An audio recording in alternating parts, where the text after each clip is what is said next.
It was the early hours of the morning, long before the sun had even thought about rising over the horizon. It was the morning of the entrance exam results at Puttaparthi. We were up by 5 o'clock. The world outside was still draped in a heavy, cold darkness. But inside our shed, there was a frantic, nervous energy. In the next 1 hour, we got fully ready for college, our minds entirely consumed by a single purpose to see our results. I stepped out of the shed and took a deep breath. The air was cool, crisp, and bit into my skin. My friend and I confidently ambled towards the campus to see the result sheet displayed on the notice board. We were walking fast, our footsteps echoing in the quiet morning. My heart was beating with a wild, uncontrollable anticipation. It was that specific kind of heartbeat that thumps in your ears, the kind you feel in your throat when your entire future hinges on a single piece of paper. On the way near the South Indian canteen, the atmosphere was thick with tension. As we passed by, we saw a boy sitting alone, crying silently. The reason was obvious in this environment. He was not selected for the interview phase. I felt a quick, sharp stinge of sadness for him. It was a mirror reflecting our own deepest fears. But in the ruthless world of competitive exams, we could not be, we could not afford to brood over the matter. We tightened our jaws and walked at an even faster pace to face our destiny. We reached the main gate opposite the Sri Ganesh temple, and the reality of the situation hit us like a physical blow. Another boy was standing there. His voice was trembling slightly, reading out the names of the selected students to a small crowd. From that moment onwards, the confident walk vanished. We almost sprinted towards the campus, our hearts suddenly filled with a dark, heavy foreboding. We finally arrived at the campus, and there was already a massive crowd of boys swarming the area. Everyone was pushing, leaning, and straining their necks. We used our shoulders and pushed our way in front of the pack until we were standing right in front of the wooden board. We combed through the result sheets that were rigidly nailed to the board. My eyes darted across the first sheet, scanning for that familiar combination of letters that made up my name. Nothing. I felt a, I felt a slight drop in my stomach, but I moved to the second sheet. I scanned it top to bottom. Nothing. The panic started to rise. I forced myself to calm down. I looked again, tracing my finger along the paper, reading it line by line, letter by letter. I was absolutely aghast. My name did not figure in there. I stood completely frozen. The noise of the crowd around me turned into a muffled buzz. I just could not believe that I had failed to secure a seat in Swami's university. That moment, standing in front of that rough wooden board, was the saddest moment of my life. I felt physically torn apart. I was completely disoriented, unable to think straight, unable to act. All my dreams of studying there, all the endless hours sitting under pale lights, reading thick books, all the sacrifices seemed to vanish into thin air. It was as if I had spent months being a magnificent, yeah, months building a magnificent, towering sand castle, only for a single quiet wave to wash it all away in a matter of seconds. Friends, have you ever experienced that exact same sinking feeling? Have you ever walked into an examination hall, sat down at your designated desk, looked at the question paper, and realized that Everything you studied the night before has completely vanished. Think about the sheer terror of staring at a question paper you revised just 12 hours ago. Yeah? Question, I mean. Question. Staring at a question you revised just 12 hours ago, yet your mind is an empty void. Hey there, Raghu here, your certified memory coach on wheels. Welcome to my podcast. The topic of today's episode is the evaporation effect. How to never forget what you studied yesterday. Having survived a severe spinal cord injury, I spent a long time lying in my bed looking at the ceiling, realizing a profound truth about human potential. I learned that our true power is not in our physical muscles, not in our circumstances, but entirely within our mind. Now I am on a lifelong mission to help students and competitive exams stop struggling with rote learning. I want to help you to tap into the infinite potential of your brains using proven scientific memory techniques. Let's make our memory our superpower. That day in Puttaparthi, I failed. I failed not because I lacked the desire and not because I did not put in the hours. I failed because I was complacent with my methods. I failed because I had let vital, life changing information slip through the invisible cracks of my mind. I was a victim of what I now call the evaporation effect.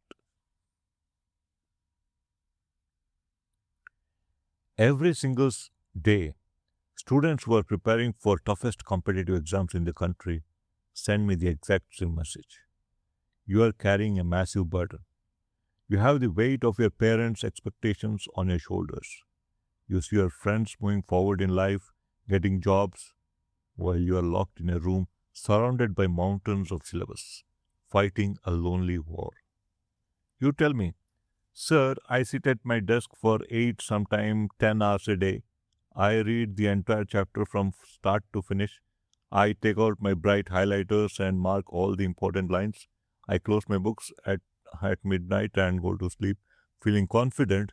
But when I wake up the next morning, sit at the same desk and try to recall that what I studied, my mind is completely blank, sir. The information just evaporates. When this happens day after day, a dangerous poison starts to infect your mind. You start to feel like your brain is a broken, leaky bucket. You keep pouring the waters of knowledge into it with all your might, but by the next morning, the bucket is completely dry. Slowly, yeah, the self-doubt creeps in. You start looking at the toppers and thinking they have some genetic gift. You start doubting your own intelligence.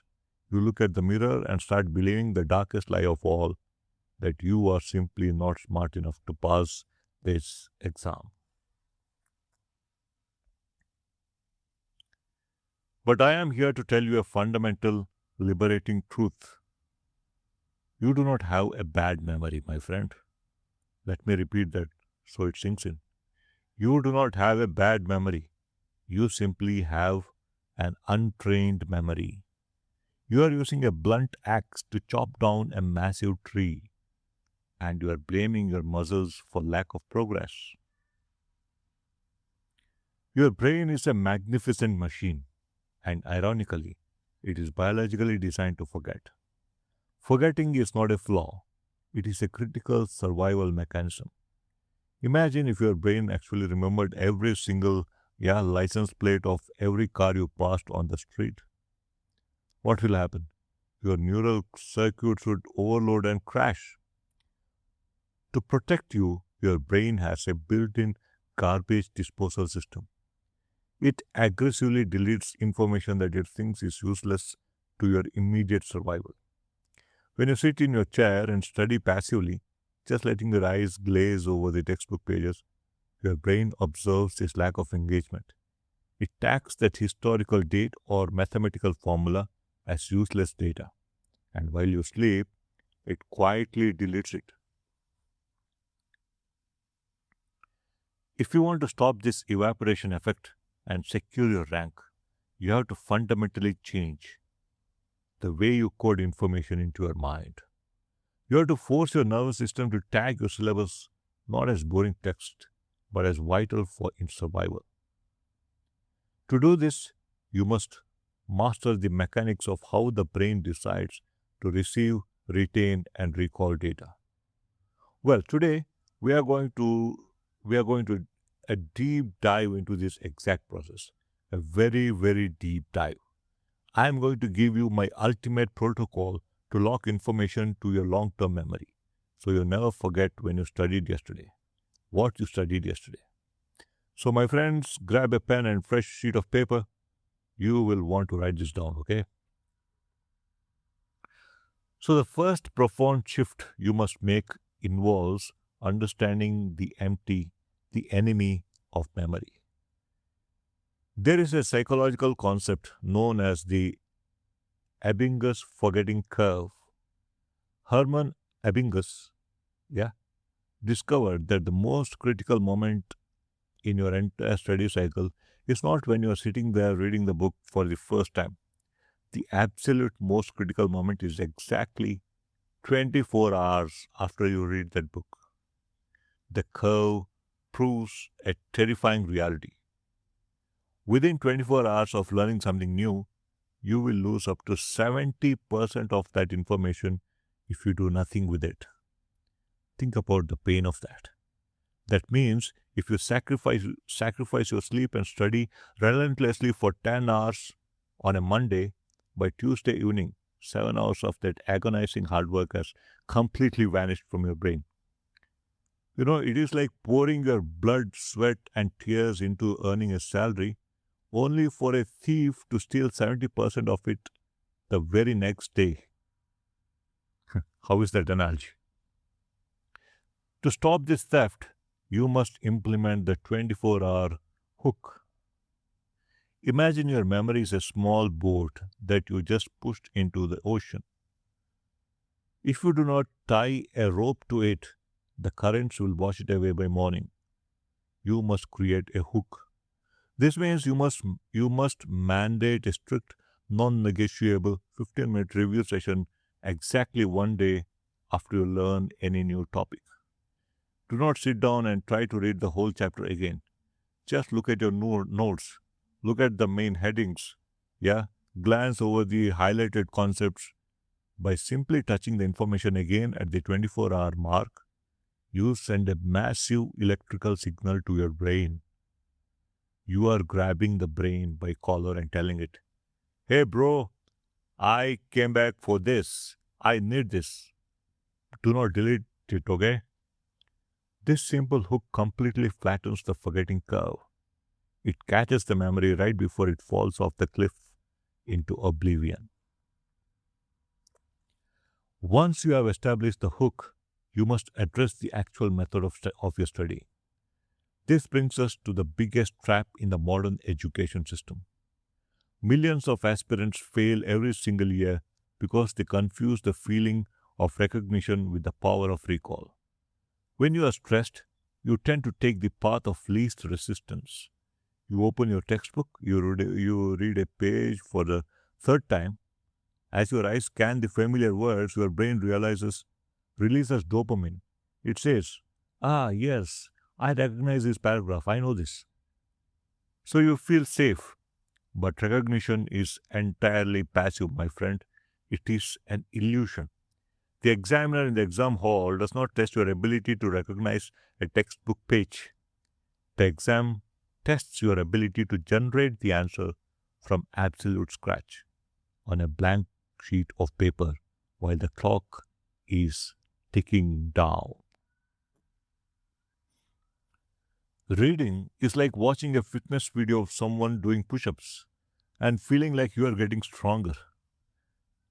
You have to stop reading and rereading your notes. It is a massive waste of time. You must immediately shift your entire preparation strategy to active recall. How do you do this?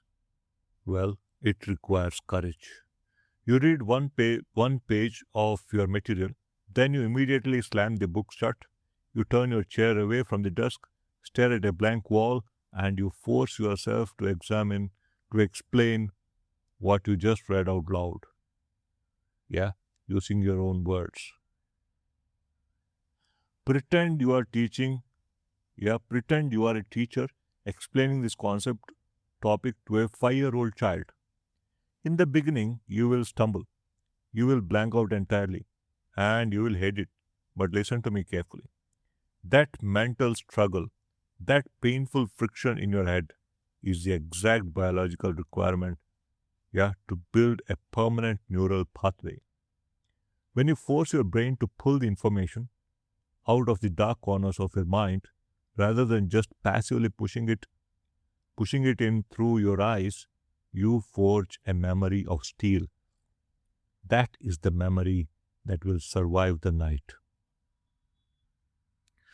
So as you start practicing active recall, you will notice another massive hurdle.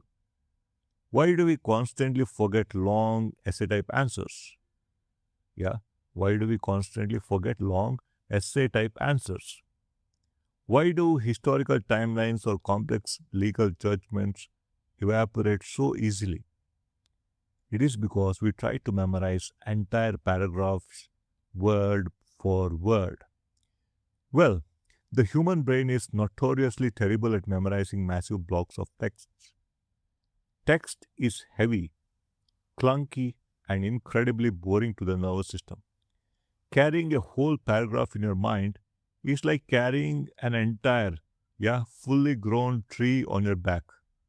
It will definitely crush you, my friend. Instead of carrying the tree, you need to learn how to carry the seeds. You must become an absolute expert at keyword comprehension. I mean, keyword compression. You must become an absolute expert at keyword compression.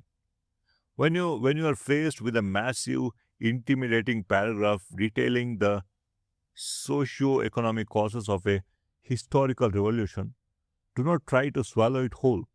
Read it, understand it, and then extract the juice. Find the four or five absolute core keywords in that entire block of text. These are the load-bearing pillars of the paragraph. Once you have identified those 5 keywords, you memorize only those specific words.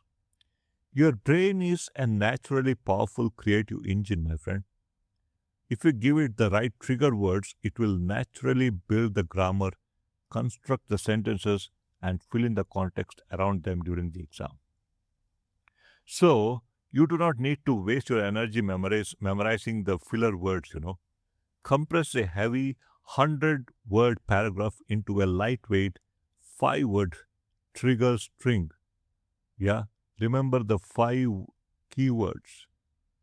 You will save hundreds of hours of preparation time, and your brain will hold on to those keywords with zero effort. Now, to make those keywords truly indestructible, you must speak the brain's native tongue. Remember my story about the morning at Puttaparthi. Remember how I described the cold air, the crying boy, the wooden notice board, and the feeling of a sandcastle washing away, right? As you listen to those words, you are not just processing text, you are seeing the scene in your mind, right? You felt the chill, you saw the crowd. Your brain does not think in alphabetical text, my friend. It thinks in pictures. It thinks in moving, breathing movies. If you try to feed your brain cold, grayscale, academic data, it will reject it like bad food. You must master the art of visual encoding. You must turn your dry, boring syllabus into a high-budget blockbuster movie. If you are a medical aspirant studying the complex structure of a human heart, do not just read the anatomical names on a flat piece of paper. Close your eyes, visualize a massive, glowing, pulsating red cavern See the dark red blood rushing like a violent river through the valves. Hear the loud rhythmic thumping sound echoing off the muscular walls. Feel the pressure. Make the images absolutely ridiculous. Make them extreme. Add blinding neon colors or something like that. Add explosive sounds. Add emotion. The brain easily deletes the mundane and the boring, but it never forgets the extraordinary. Are you getting it? Let me repeat. This is a profound statement. The brain easily deletes the mundane and boring, but it never forgets the extraordinary. So paint your data with vivid cinematic details and it will be burned, into your mind forever. You become the director of your own memory, my friend.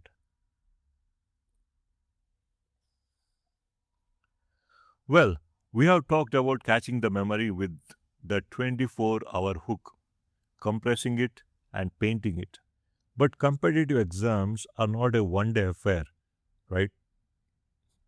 You are preparing for a battle that is months, sometimes years away. To truly lock this information down for a paper that is 6 months in the future, you need an unbreakable system.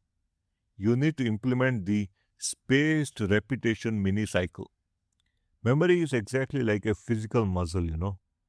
You do not build a massive bicep by walking into the gym, lifting a heavy weight for 10 hours straight, and then never going back. Yeah, do you do that? Doing that will only cause injury. You, but you build muscle by lifting the weight, stepping away to let the muscle rest, and then returning to lift it again after a few days. And you do it repeatedly. So your study schedule must reflect this biological reality. Here is the ultimate cycle you must adopt. You learn a new topic on day 0. You do your active recall and visual encoding. Then you review that topic exactly 1 day later. This is your crucial hook. You step away, you review it again 3 days later, and then again you step away, you review it again 1 week later, and finally you review it 1 month later. So there are so many reviews. Now, before you panic and think this will take up all your time, understand this. See, these spaced repetition sessions do not take hours because you have already compressed the data into keywords and cinematic visuals. Each review must take mere minutes. You are simply flexing the mental muscle, sending a brief pulse through the neural pathway to remind the brain that this information is still highly active and strictly necessary for your survival. By spacing out the repetitions, you smoothly and permanently transfer the data from your fragile short-term memory vault into your indestructible long-term memory vault. Finally, we arrive at the last step, my friend. This is the ultimate crucible. This step is very important. This is the step that 99% of students skip because it is uncomfortable and it requires raw, unfiltered hard work. But it is one step that guarantees victory. It is the rule of write to lock. Here is the harsh truth. If you cannot write a concept clearly on a blank piece of paper, you simply do not know it. Are you getting it? Let me repeat. If you cannot write a concept clearly on a blank piece of paper, you simply do not know it. You can read the chapter all night. You can do your active recall in the air. You can imagine the most beautiful visual story. But until you put pen to paper, it is all theoretical.